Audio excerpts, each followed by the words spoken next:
A volatile start on the street with the mid-caps outperforming. Realty, healthcare and energy lead the gains while consumer durables and IT stocks drag. The festive October spelled good tidings for cars and two-wheeler makers with strong sales through mostly in line with expectations. The big outperformance was seen in commercial vehicles and tractors. Aditya Birla Group Chairman Kumar Mangalam Birla says that the aim is to be number 1 or number 2 across businesses. He is banking on thorough preparation and precise execution to achieve this as he completes 30 years at the helm. SBI Chairman CS Sethi tells CNBC TV18 that there will be consolidation in banking, adding that it has definitely helped public sector banks. He also believes scale is important for banks to leverage technology. And the Indian women's cricket team gets its Chak De moment, clinching their maiden Women's ODI World Cup title as Deepti Sharma and Shefali Verma star in a thrilling win over South Africa.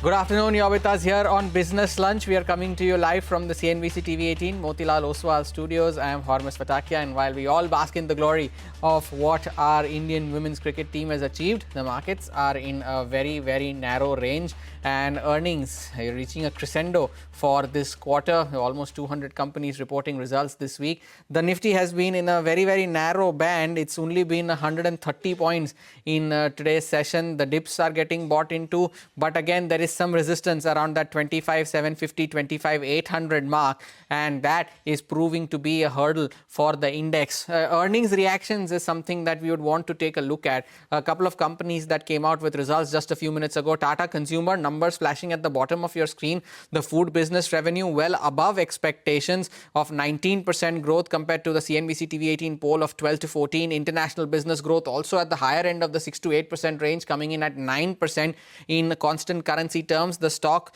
now surging to the highest point of the day. The beverages business also has grown at 12% compared to the 6 to 8% estimate of the CNBC TV18 poll. So an all-round beat coming in for a Tata Consumer.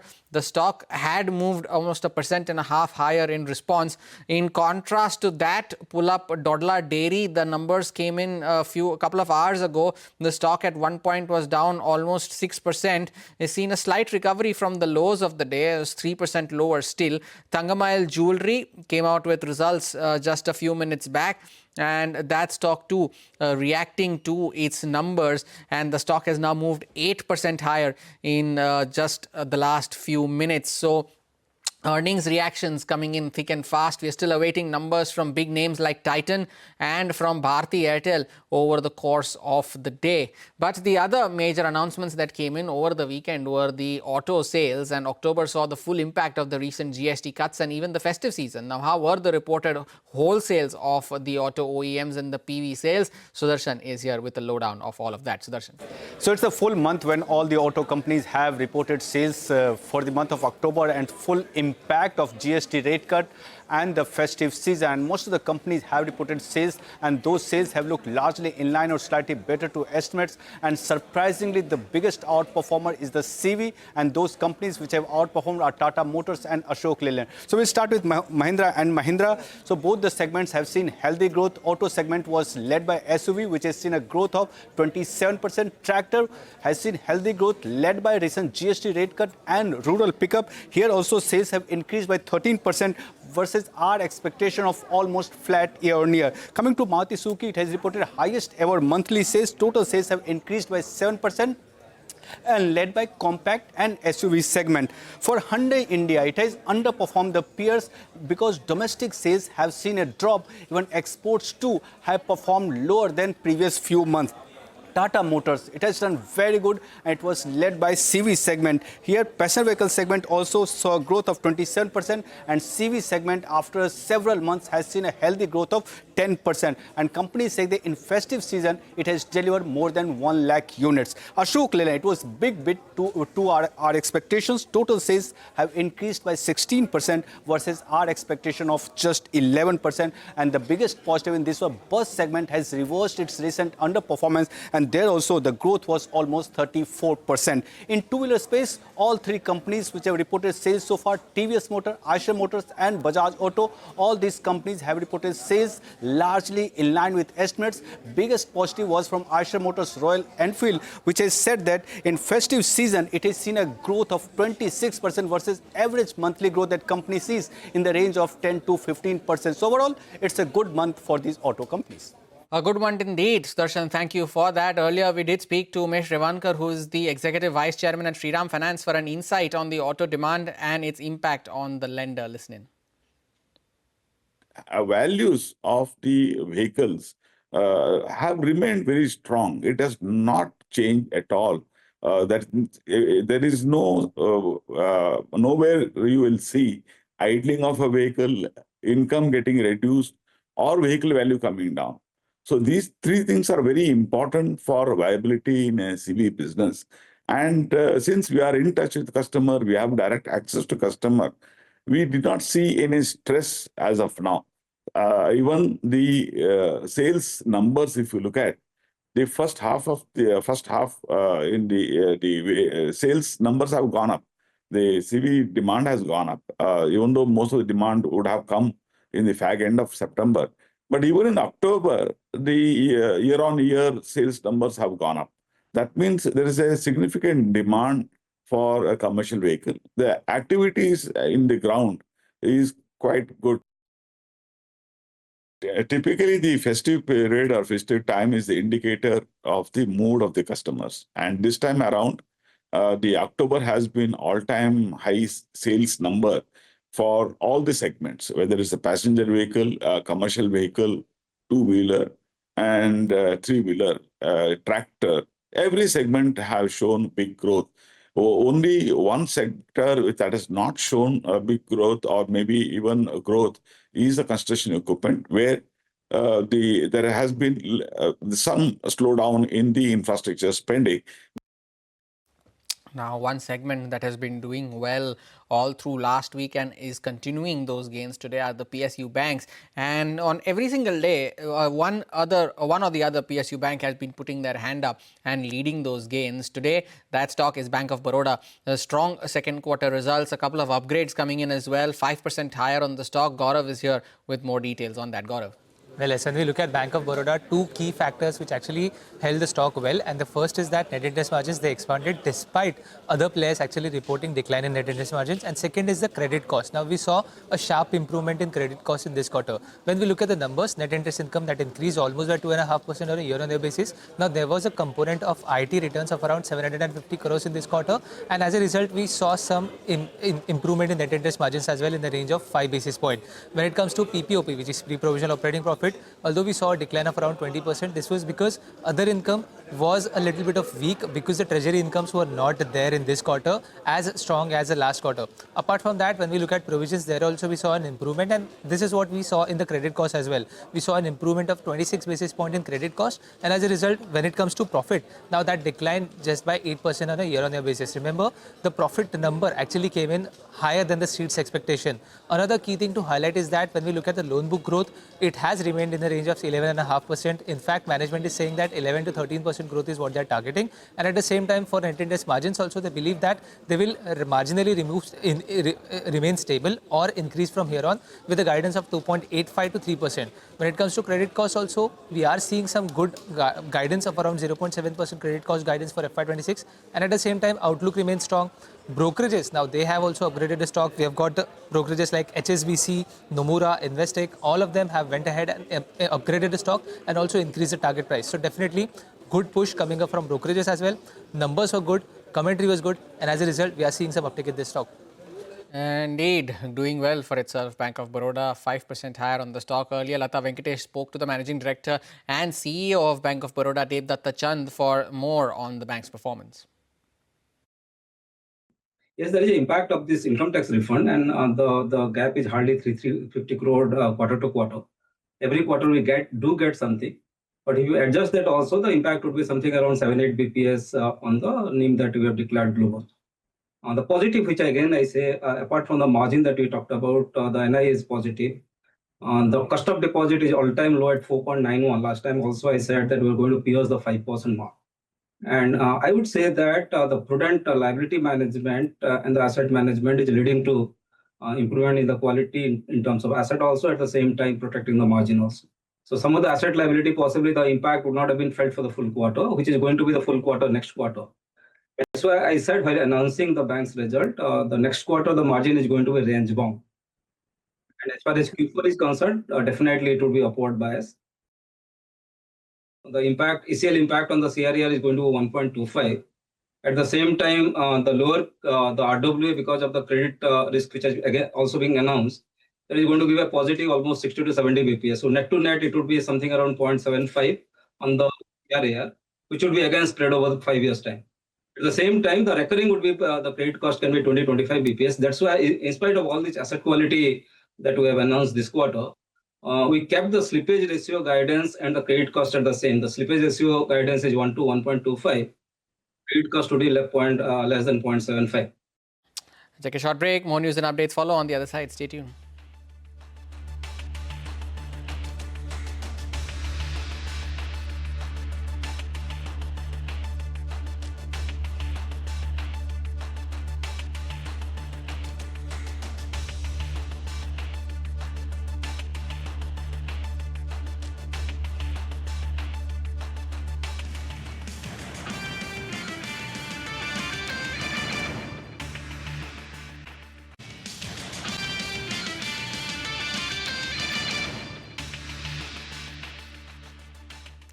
Welcome back. Now, India's goods and services tax collections for October grew 4.6% from last year to 1.96 lakh crore rupees, indicating resilience in consumption despite extensive GST rate rationalization during the month. Now, this keeps the GST mop-up close to the 2 lakh crore rupee milestone for the third straight month. However, the net GST revenue grew marginally by 0.6% year-on-year on the back of higher export incentives and credit settlements across the manufacturing-heavy sectors.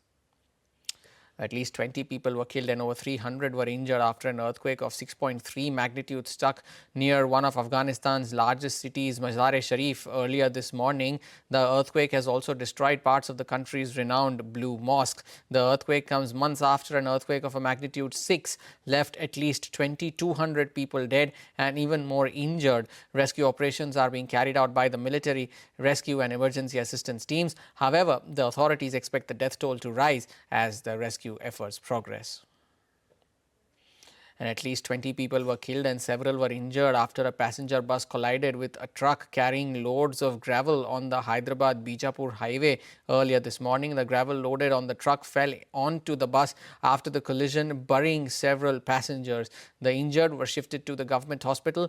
Chief Minister Revanth Reddy and Prime Minister Narendra Modi expressed grief over the accident. PM Modi has also announced an ex gratia of 2 lakh rupees from the Prime Minister's National Relief Fund to the next of kin of each deceased, and 50,000 rupees for those injured in the accident. And Delhi continues to struggle due to toxic air, with stubble burning rising dramatically in the last few days. CNN News 18's Shrishti brings us the latest update. A steady decline all through October. The number of stubble burning incidents have seen a sharp increase in the 6 neighbouring states of Punjab, Haryana, Rajasthan, Madhya Pradesh as well as Uttar Pradesh over the past few days. In fact, according to the latest data, satellite data as monitored by the Indian Agricultural Research Institute, over 230 such fire counts were reported during the last 24 hours. This, of course, is lesser than the previous day when it peaked at about 535 such incidents. Now, this is, of course, the season's highest count of farm fires reported in just 24 hours. And the data also shows that most of these cases are now coming from Punjab, where the farmers are rushing to clear their fields within a tight sowing window ahead of the sowing of Rabi crops, which is usually done before 15th of November. Now, we reported earlier that the harvesting operations were delayed in Punjab in the aftermath of the devastating floods and, of course, the unseasonal rains in October. Farmers also complained that their crops have been infected by some kind of a fungus due to the adverse weather, and they may have to set fire to the stubble to get rid of the fungus in the crops. Also, Uttar Pradesh, which accounted for majority of these cases in October, has now seen a considerable decline as the harvesting operations are coming to a close. Meanwhile, IITM Pune, which also does a daily analysis of the contribution of several factors to Delhi's PM 2.5, shows that the contribution of stubble fires has now increased to 5.8%. This was on October 28th, which was the season's highest, while all through October, the contribution of stubble fires to Delhi's PM 2.5 was hovering around 1 to 2 to 3%, but 5.8 is the highest so far. Meanwhile, as you can see behind me, the national capital continues to be blanketed by toxic haze, with the air quality index hovering over 300 for the past several days. Now, AQI between 300 to 400 falls into the very poor category. That means prolonged exposure to such toxic air can have harmful effects on the health of the vulnerable section of the society. And before we take a short break, here's a quick note for our viewers. If you would like to access expert-driven insights and actionable chart patterns, simply scan the QR code on your screen and subscribe to Money Control Super Pro and get daily expert calls, actionable charts and insights to power your investing decisions. Plus, this festive season, there is more reasons to celebrate. 10 lucky subscribers every day win 1 gram of gold. So don't wait. Scan, subscribe and make your portfolio shine bright with Super Pro.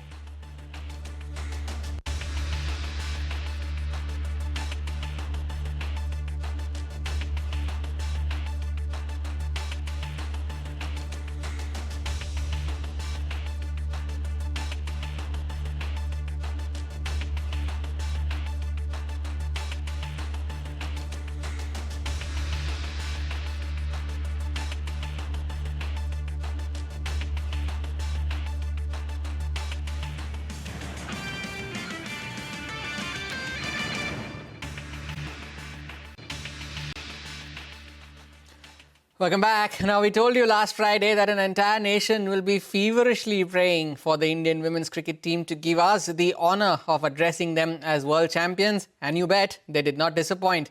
Now, in a final for the ages, the Indian women's cricket team emerged triumphant over South Africa by 52 runs, claiming their first ever women's world title in over 40 years of the tournament's history. Shafali Verma's golden arm and the golden bat, Deepti Sharma's all-round show, Richa Ghosh's long levers, everyone played their part at the D.Y. Patil Stadium on Sunday night.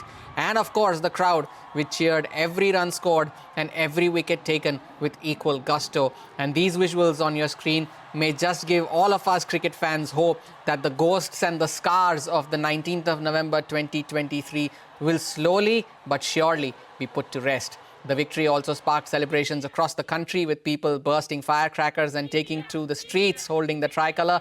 The BCCI has also announced a 51 crore rupee reward for the team's achievement. Shortly after the historic win, the players also spoke to the media as they were taking in the moment. Take a look. You know, we've dreamt of this moment so much. We all as a team also together dreamt it. And now it just feels like a dream. Oh, this actually happened, that kind of a feeling. That knock was really, really special. Not just because I got 100, but I think because we defeated Australia, which always we've come in close situations, crunch moments, and we've given it away. But this Indian team changed that. So I think I love that for that reason, that we defeated them. And today we are world champions. DY Patil तो हमारे लिए हमेशा से lucky है. हम यहाँ पे आके कुछ अलग ही मैजिक करते हैं सबके सब. और एज ए टीम हम लोग अगर कोई ट्रॉफी जीतनी है तो सबको एक साथ आके, स्टाफ प्लेयर सबको एक साथ आके वो मैजिक क्रिएट करना होता है, और वो वही किया हमने. तो काफी अच्छा लगा. I really don't have words, sir, क्योंकि हम ये मोमेंट विजुअलाइज कर चुके हैं. हम लोग बात करते थे, अभी हो गया है, तो अभी इसको ऐसे सोक इन करने में बहुत टाइम लग रहा है. पर what to say, I don't have words. Still taking us time to soak it in. You can only imagine how it must be feeling for the girls who were part of the squad. Now, here are the Prime Minister congratulating the women in blue over this historic triumph. सबसे पहले cricket में भारत की शानदार जीत की बात करूंगा. पूरा भारत अपनी क्रिकेट टीम की सफलता से बहुत खुश है. ये भारत का पहला विमेन्स वर्ल्ड कप है। मैं हमारी विमेन क्रिकेट टीम को बहुत बहुत बधाई देता हूं। हमें आप पर गर्व है। आपकी ये सफलता देश के करोड़ों नौजवानों को प्रेरित करेगी। And we leave you with some visuals of a song the Indians women's team decided to drop after their historic win. Okay. I'll just tell it once. So we had decided this, I think, 4 years back, that we'd only reveal our team song when we win the World Cup, and tonight's the night. Everyone ready? Yes. 1, 2, 3, go!